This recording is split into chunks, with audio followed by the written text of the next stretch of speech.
Halo semuanya, ketemu lagi dengan Roy di sini. Apa kabar kalian semua teman-teman? Semoga dalam kondisi yang sehat. Di video ini, gue mau ngebahas tentang saham yang masih murah dari indeks LQ45. Bagi kalian investor pemula, indeks 45 itu adalah pilihan saham yang sudah difilter oleh BEI ya, Bursa Efek Indonesia, yaitu 45 saham paling liquid di bursa saham sekarang ini. Jadi kalau kalian mau investasi, mereka adalah saham-saham yang liquid, jual belinya banyak gitu ya, jadi kalian nggak perlu khawatir saham itu nggak laku ketika kalian jual kembali gitu. Nah sekarang pertanyaan, dari 45 saham itu ada nggak sih saham yang masih murah? Kita akan pakai kriteria PBV untuk melihat apakah saham itu masih murah. Jadi kita akan cari yang PBV-nya di bawah 1 kali teman-teman. Lalu habis itu kita bahas 3 saham yang secara beberapa parameter masih cukup menarik untuk kita investasikan. Mau tahu sahamnya apa aja? Kita bahas sama-sama.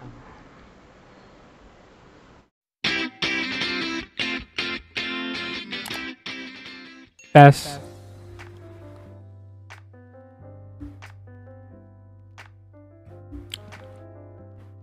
Oke teman-teman, kita langsung mulai saja. Ada 3 saham murah yang kita bisa cek sama-sama di LQ45 dan kita akan screening dengan Stockbit. Lalu kita akan ngambil 4 parameter dasar ya, 4 parameter dasar yang bisa kita gunakan untuk menilai sebelum kita memutuskan investasi lebih lanjut tentunya apakah saham ini cukup menarik untuk kita investasikan. Dan tentu saja parameter yang akan kita ambil ini hanya parameter basic teman-teman. Kalian harus tetap melakukan analisa kalian sendiri sebelum memutuskan berinvestasi. Oke? Nah ini pertama adalah basic screening ya, dimana kita ketemu 8 saham. Nah gimana caranya? Kita akan pindah sebentar ke Stockbit ya teman-teman. Di sini kalian bisa buat screener baru. Kalian pertama masuk ke pilihan menu screener, pilih create new. Kalian kasih nama saja di sini, boleh PBV kurang dari 1 misalnya. Kemudian di sini stock universe-nya adalah LQ45 karena kita akan filter dari LQ45. Kemudian screening rules-nya kita hanya akan mengambil price to book value PBV ya. PBV yang di bawah 1 kali. Jadi kalau nanti teman-teman mau dirubah sendiri diganti menjadi di bawah 1,3 boleh silahkan ya, tapi dalam video ini gue akan bikin di bawah 1 aja dan kita akan klik screen. Tada, inilah hasil teman-teman. Ada 8 emiten yang sudah pilih dengan sangat simpel sekali screeningnya ya, karena kita juga mengambilnya langsung dari indeks LQ45 gitu ya. Nah dari situ maka kita sekarang pindah ke pembahasannya, dimana di video ini gue coba bikin 3 summary ya, ringkasan dari saham-saham yang murah tadi, dan kita lihat apakah dengan parameter-parameter tertentu saham-saham ini menarik untuk kita investasikan atau tidak. Oke, yang pertama adalah MNCN ya teman-teman. Dari 8 pilihan saham ini, sektor entertainment yang muncul hanya MNCN dibandingkan dengan yang lain ya, ada SMA misalnya. Nah MNCN itu kita akan melihat pendapatan dan profitnya secara quarter, dimana kalau kita lihat dari tabel ini bisa sampai di sekitar tahun 2018 ya metriknya. Kenapa saya melihat per quarter saja untuk income dan profitnya? Karena di tahun 2020 ada tahun pandemi, tahun 2019 adalah tahun sebelum pandemi, jadi kita akan melihat sampai batas itu saja. Oke, kalau kita lihat di zaman pandemi tahun 2020 memang tahun yang sulit buat MNCN ya. Kita bisa melihat bahwa pendapatannya maupun profitnya di tahun 2020 itu tidak sebesar tahun 2019. Jadi kalau kalian bandingkan dengan yang di sini di 2019 ya, di 2019 itu profitnya bagus, income-nya juga bagus gitu ya. Nah di tahun 2021 kita bisa melihat adanya perkembangan teman-teman ya di sini ya. Dibandingkan dengan 2020, kita bisa lihat secara grafik saja, tinggi grafiknya sudah beda jauh dengan 2020. Artinya kalau nanti laporan keuangan tahunan di 2021 muncul, mungkin beberapa minggu ke depan, kita bisa melihat bahwa MNCN secara year on year akan mengalami pertumbuhan, baik di sisi income dan profitnya. Nah itu tentu saja sebuah berita yang cukup menarik dan biasanya disambut dengan kenaikan harga saham dalam jangka pendek. Oke, itu untuk profit dan income-nya. Parameter ketiga adalah EPS, di mana EPS-nya MNCN ini sebenarnya dari tahun 2008 cukup menarik ya, naik terus sebelum akhirnya mulai stuck, turun tapi kemudian mulai merangkak naik sebelum akhirnya dihantam oleh pandemi di tahun 2020. Dan dengan kenaikan laba dan profit tentu saja kita bisa berekspektasi pada tahun 2021 EPS-nya MNCN juga akan mengalami kenaikan. Parameter keempat yang kita coba cek adalah PER, price to earning ratio, di mana tahun 2020 ya, PER-nya MNCN itu di angka hampir 10 kali teman-teman, dan tentu saja ini jauh dibandingkan dengan tahun 2015 di mana PER-nya MNCN sempat di angka 22 kali itu teman-teman. Jadi cukup menarik apakah di tahun ini nantinya dengan kenaikan EPS-nya harga sahamnya juga akan terkerek naik sehingga mungkin PER-nya bisa kembali ke angka sekitar ini ya, tahun 2019 lah paling tidak. Dan kalau kita lihat diperbandingkan dengan kompetitor, kita bisa melihat bahwa valuasi si MNCN ini tergolong murah teman-teman ya. MNCN sebagai sebuah perusahaan yang kita tahu punya RCTI ya, RCTI, kemudian ada sinetron-sinetron yang hits, Ikatan Cinta dan lain-lain. Saat ini PER-nya itu hanya 6,84 kali. 6,84 kali. 6,84 kali itu kalau kita mundur ke belakang ya, tahun 2019 itu bisa sampai 10 kali, maka kira-kira MNCN bisa di harga 1.200-an untuk bisa mencapai harga PER tersebut ya. Kalau kita compare dengan SCMA, IPTV, bahkan Viva ya, yang harga sahamnya di bawah 100, PER-nya si MNCN itu tergolong rendah teman-teman ya, tergolong rendah.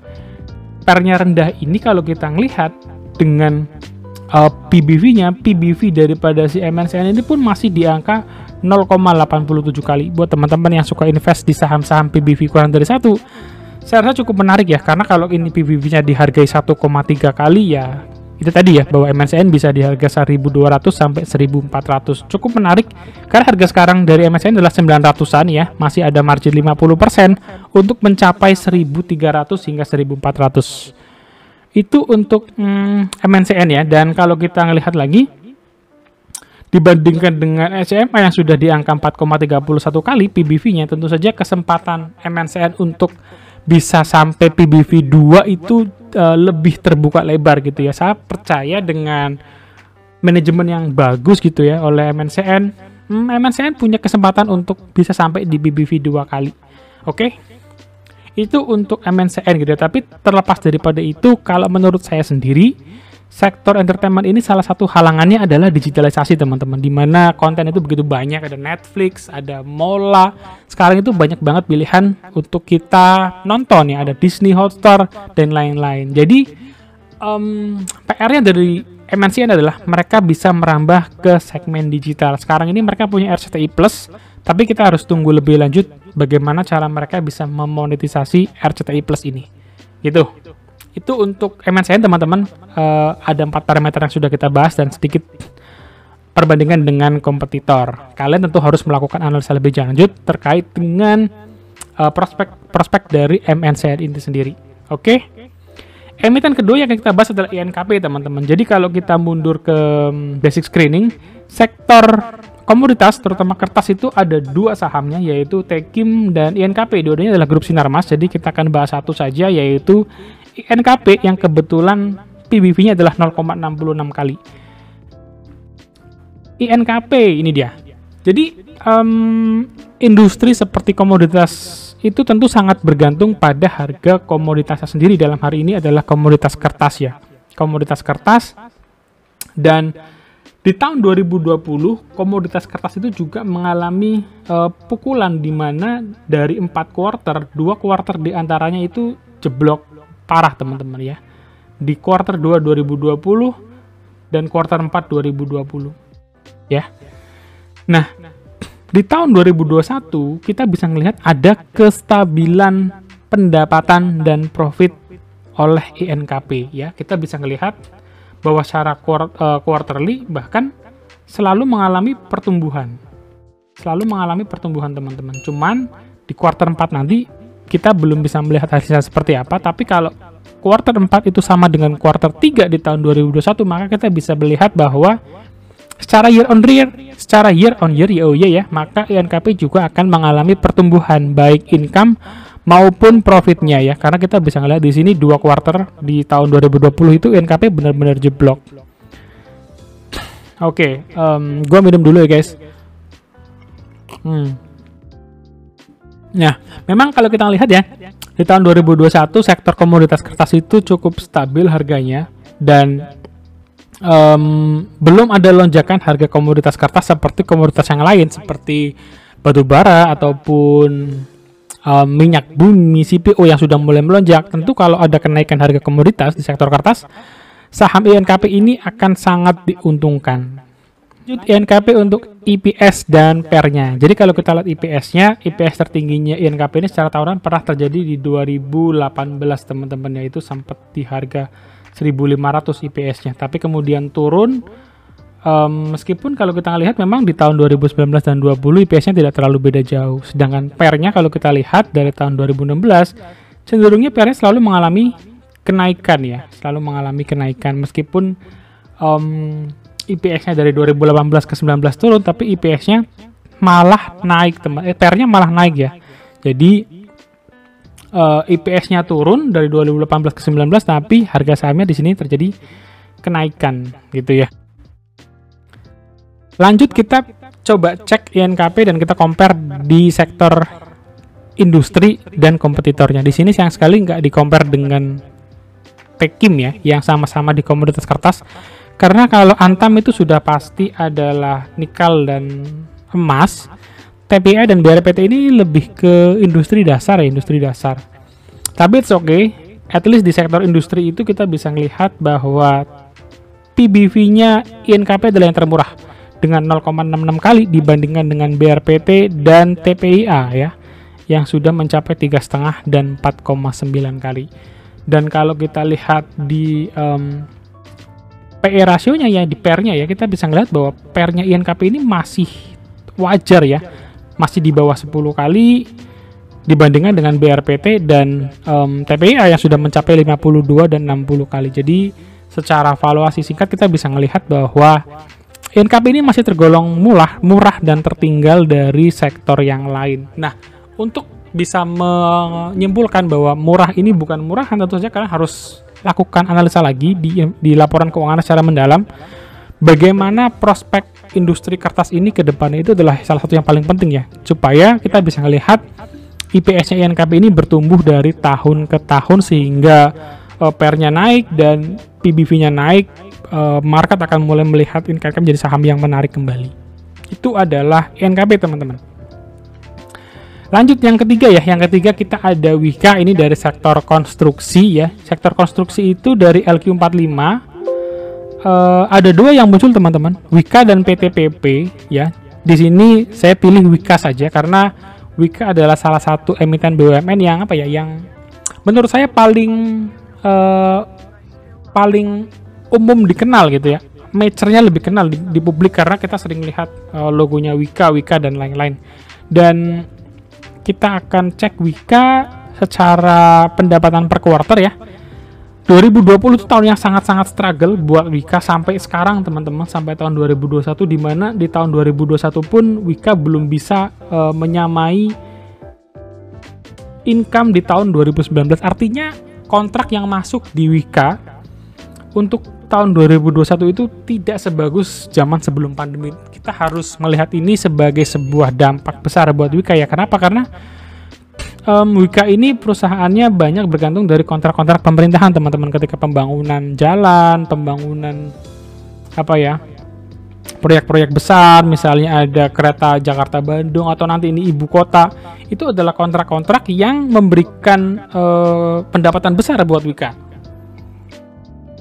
Nah sayangnya dengan adanya pandemi, kita tahu ya bahwa alokasi infrastruktur itu mulai dibagi ke kesehatan ya, untuk penanganan COVID gitu ya, untuk memberikan sentimen pemulihan ekonomi. Nah, perubahan anggaran itu mempengaruhi performa Wika sangat-sangat signifikan, dan kita lihat di tahun ini pun, tahun 2021 maksudnya, belum terjadi pemulihan penuh. Kita berharap Wika bisa recovery setelah pandemi selesai dan anggaran-anggaran infrastruktur mulai dikembalikan ke posnya masing-masing gitu ya. Nah itu impact banget juga ke profitnya Wika ya. Kita lihat profitnya Wika tuh sangat-sangat kecil dibandingkan dengan apa yang pernah mereka capai di tahun 2019 ke belakang ya. Di tahun 2019 ke belakang itu profitnya cukup besar, 1 triliunan, tetapi hanya sekitar dapat 50 miliar ya, 50 miliar dalam kuartal. Itu tentu saja profit yang sangat-sangat kecil untuk perusahaan sebesar Wika. Oke. Ini juga impact ke IPS-nya ya, IPS-nya juga menjadi kecil sekali Wika dibandingkan dengan tahun-tahun sebelumnya, di mana Wika ini konsisten IPS-nya mengalami kenaikan, tapi kemudian dihajar di tahun 2020 ya, dihajar di tahun 2020. Efeknya PER-nya menjadi tinggi sekali teman-teman di tahun 2020. Kenapa ya? Karena harga sahamnya tidak turun terlalu signifikan kalau kita compare dengan penurunan income, penurunan IPS-nya gitu ya teman-teman. Di tahun 2020 bahkan PER-nya mencapai 90 kali. Tentu ini sangat-sangat tinggi gitu ya. Tapi kita bisa maklumi, yaitu tadi karena dampak pandemi buat Wika itu dan sektor-sektor konstruksi itu sangat-sangat signifikan gitu ya. Mungkin hampir mirip dengan properti lah. Bedanya kalau sektor properti itu masih mengharapkan pendapatan dari insentif yang diberikan oleh negara melalui pajak yang 0% misalnya ketika beli rumah. Tapi kalau sektor-sektor seperti Wika, PTPP, Waskita itu sangat mengandalkan alokasi pembangunan dari negara. Itu yang menjadi pembedanya. Nah, ini adalah perbandingan dengan sektor di industrinya, dan kita bisa melihat semuanya adalah BUMN ya. Ada Wika, PTPP, Adikarya, dan Waskita. Dan tentu saja kalau kita melihat di sini hampir semua, bukan hampir ya, oh ya benar, hampir semuanya itu PBV-nya di bawah 1 teman-teman ya. Wika, PTPP, dan Adi itu PBV-nya di bawah 1. Yang justru lebih wow adalah Waskita karena PBV-nya masih 2,60 kali ya, 2,60 kali, tergolong tinggi untuk kondisi saat ini. Dan yang paling ideal dari Wika, PTPP, dan Adi ini saya memilih Wika. Kenapa Wika? Pertama dari sisi market cap-nya Wika terbesar di antara ketiganya. Kemudian kalau kita melihat dari sisi PER-nya gitu ya, dari sisi PER-nya yang di TTM kan, trailing 12 month, posisinya menengah lah ya, tidak yang paling kecil tapi tidak juga yang paling besar gitu ya. Kalau kita compare dengan Waskita malah dia minus kan, Waskitanya minus nih, tapi si PTPP masih positif, si Wika masih positif dengan 42 kali ya, 42 kali.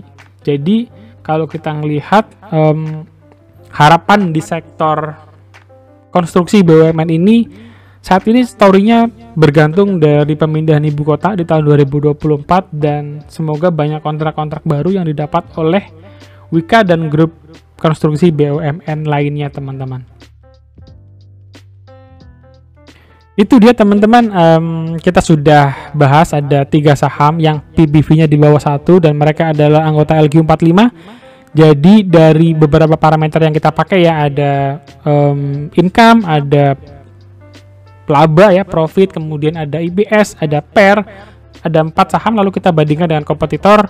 Sebenarnya saham-saham ini cukup menarik, hanya saja untuk memutuskan investasi kita harus baca lebih detail di laporan keuangannya dan prospek perusahaan ini ke depan seperti apa, supaya kita bisa melakukan forecasting gitu ya, bahwa perusahaan ini akan mengalami turnaround story, dia berbalik arah dan mulai menaikkan income-nya, menaikkan profitnya, menaikkan IPS-nya, dan akhirnya harga sahamnya pun akan terkerek kembali ke minimal PBV 1 kali. Bahkan secara optimis saham-saham ini harusnya bisa berada di PBV 1,2 atau 1,3 kali gitu ya teman-teman. Dan video ini bukanlah rekomendasi, kalian harus melakukan analisa kalian sendiri.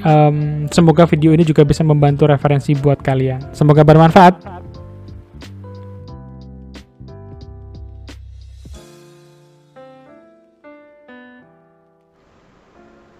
Itu dia teman-teman, kita sudah belajar cara screening di Stockbit ya untuk mencari saham yang PBV-nya di bawah 1 kali, dan kita tadi bahas ada 3 saham yaitu ada MNCN, ada INKP, dan ada Wika ya, yang PBV-nya di bawah 1 kali. Lalu kita coba cek dengan basic parameter ya, variabel-variabel tertentu untuk melihat bahwa saham itu secara income, profit, EPS, dan PR-nya itu bagaimana. Lalu kita coba bandingkan dengan sektor-sektor saham-saham di sektor yang terkait gitu ya. Semoga dengan analisa yang sudah kita lakukan tadi sama-sama, kalian punya gambaran bagaimana melakukan basic screening untuk mendapatkan saham-saham yang masih tergolong murah gitu ya. Tentu saja framework ini bisa kalian adopsi di luar LQ45, mungkin kalian mau pakai IDX 30, Kompas 100, dan lain-lain. Yang penting kalian harus lakukan analisa lebih mendalam lagi sebelum memutuskan untuk investasi, karena kalian perlu mempertimbangkan banyak hal seperti prospek, kemudian narasi dan story yang dibangun oleh emiten tersebut. Gitu guys, dan video ini bukan rekomendasi ataupun ajakan jual beli, jadi kalian harus lakukan analisa kalian sendiri. Sampai ketemu di video selanjutnya. Kalian suka dengan video ini, kalian subscribe, share, like, dan komen. Kita bisa diskusi sama-sama di kolom komentar. Sampai ketemu di next video. God bless you guys. Bye bye.